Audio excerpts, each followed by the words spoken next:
What's up, everyone? Welcome back to Jared's Books. I'm Jared, and it's been more than like a week. I try to put these videos out on a weekly basis, but I know I mentioned before I had a business trip coming up and was going to be out in Colorado in the Denver area for a conference out there, and I planned to do like a reading review, and I just didn't have the time. I was really busy with in the conference, and then outside of the conference, I still had work I had to do, and I was reading, finishing up Pet Sematary, and I plan to share some of the Denver background, but didn't get around to sharing beautiful views like this, and like this, and like this. I I've heard Denver's really pretty. I could see the mountains in the background. So maybe in the mountains area it's really nice, but the Denver area was a treeless, barren wasteland from my experience, and it was not very scenic. So I didn't share anything. I thought it was going to be a lot more mountainous and green. There wasn't green to be seen for miles. But I digress. Let's jump right into the book review. So I want to review Pet Sematary by Stephen King. This one, it came in at 394 pages in the hardback. It's a pretty cool cover. You see there, like with the cat and stuff like that. It's pretty cool. Uh, Sometimes dead is better on the back. It was not my favorite Stephen King novel, and Stephen King's my second favorite author of all time. Number one being John Steinbeck, and I've really enjoyed all the Stephen King stuff I've read. Needful Things was kind of hit or miss for me, and I wanted to read Pet Sematary because it's one of his more older, more original novels from way back when, and I wanted to get it read more of that. I really enjoyed The Shining and some of the earlier works, so I gave it a shot, and it took me the longest at 395 pages. This book took me the longest to read out of anything that would be that length. The book's content was the story was heavy. So this story is going to follow Dr. Lewis Creed and his wife Rachel, his daughter Ellie, and son Gage. He's relocated his family to Maine, of course, Stephen King in Maine. And he's relocated his family there to take a lead doctor position at Maine University. They move into a cool house that is on a very busy road with a lot of semi truck traffic or big rig traffic.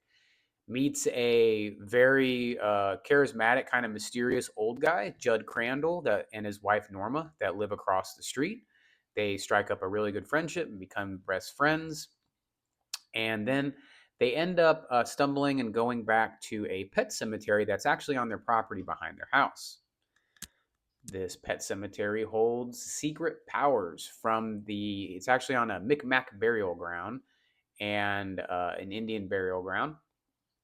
And when the wife and daughter are away, the family cat, Winston Churchill, gets hit by a 18-wheeler or a car, and Judd Crandall and Lewis, the main character, take the cat, bury it. Cat comes back from the dead, and hijinks ensue from there. Not just with the cat, but with other family members. I don't want to give away too many spoilers, but the book's content is the most depressing that I've come across. If you have children and you read this book, you're going to have a hard time reading it. I have two little ones myself, and it was hard. It was hard to read. It was kind of like the end of Cujo. If any of y'all have read Cujo, you know that the ending didn't end very well for one of the children in the story.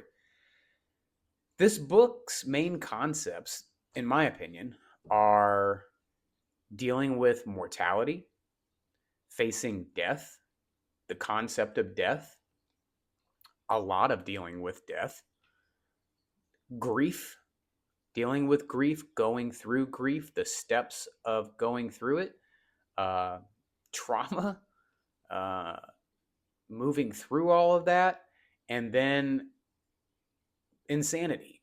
I think that those would be the key terms there, with a heavy emphasis on death overall, just dealing with it, understanding it. The book is I've read different things on Stephen King, how this book came to be, and I heard that he originally, and correct me if I'm wrong, but this is what I've read on it from being a Stephen King fan, is he had no real intention of having Pet Sematary published. He wrote it and he referred to it, and this is kind of the quote, this approximation. I'm sure it's not word for word verbatim, but he said it was like an endless pit of like doom and despair, and it is, which is why it took me so long to read it. Um, the characters like Lewis Creed, he's kind of a goofball. Like this character set, what the character development was great, of course. The storytelling was great, of course, like other Stephen King's. But the reason this one wasn't really one of my favorites was the characters were kind of goofy. Um, Lewis Creed, he was kind of a boob as a dad, and his wife kind of seemed kind of a bitch.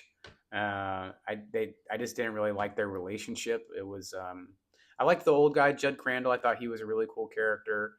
Uh, Ellie, the daughter, I really liked her too. She was pretty cool. But yeah, not one of my favorites. You could easily, if you're reading the 50 pages a day, like I mentioned, I try to do, you could knock this one out in a week, week and a half. It just took me so long just because I've been so busy with work, and also just the overall content was pretty heavy. That being said, I always like to rate the books, scale of 1 to 5, five being the best, and I'm probably never really give out a five. The closest I think I got when it comes to Stephen King was going to be It, which I think was an absolute masterclass, absolute brilliant story, still one of my favorites of all time. But if I had to rate this on a 1 to 5, I would give this one a 3.5. And I'm sure that is going to rile up some of the Stephen King fan base, because I know a lot of Stephen King fans rank this one as either like their one or two, and there's been discussions of it one or two.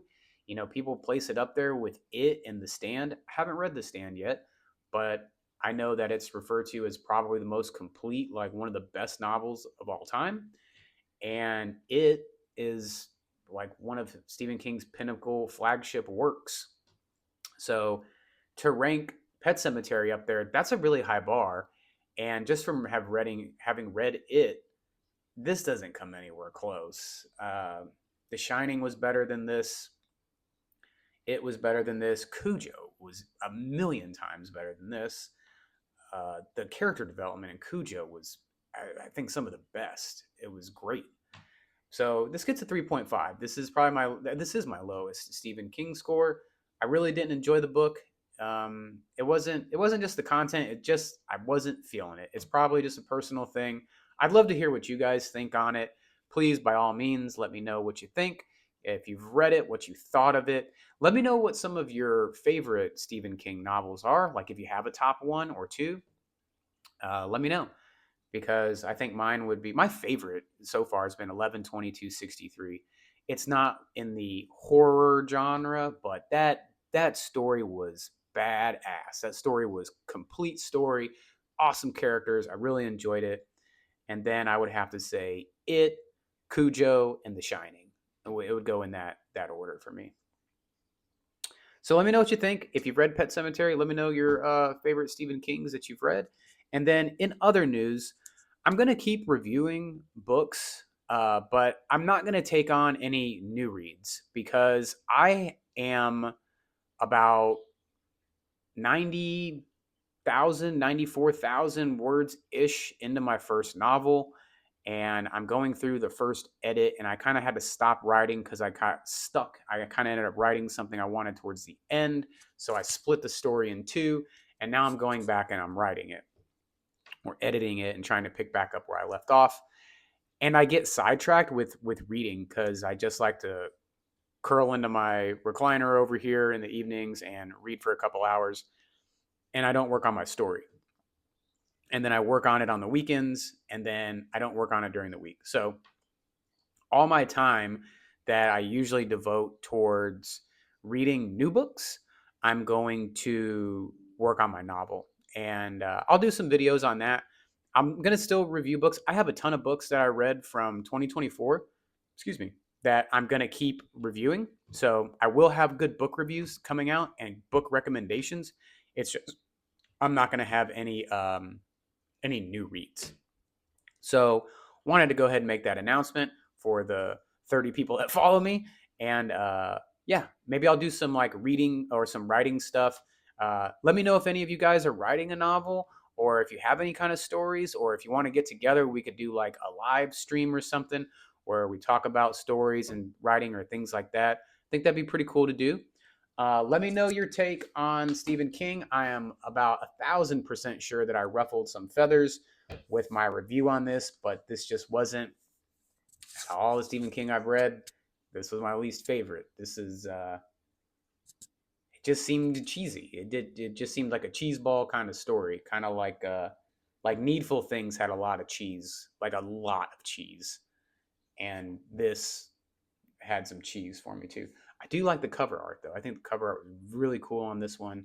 I don't really like domestic animals. We have 2 dogs and we have a cat that lives with us. And I'm more of a fish person. If you look in the back, I like fish. They're quiet. They don't stink. You can leave them where they're at and then come back and they're there. You just feed them every day. So I'll stop on the tangent. Let me know what you guys think. Sorry for taking so long, but I was in beautiful Denver. Hope you enjoyed those photos. Give me a shout, guys. As always, thanks for stopping by. Keep reading and talk soon.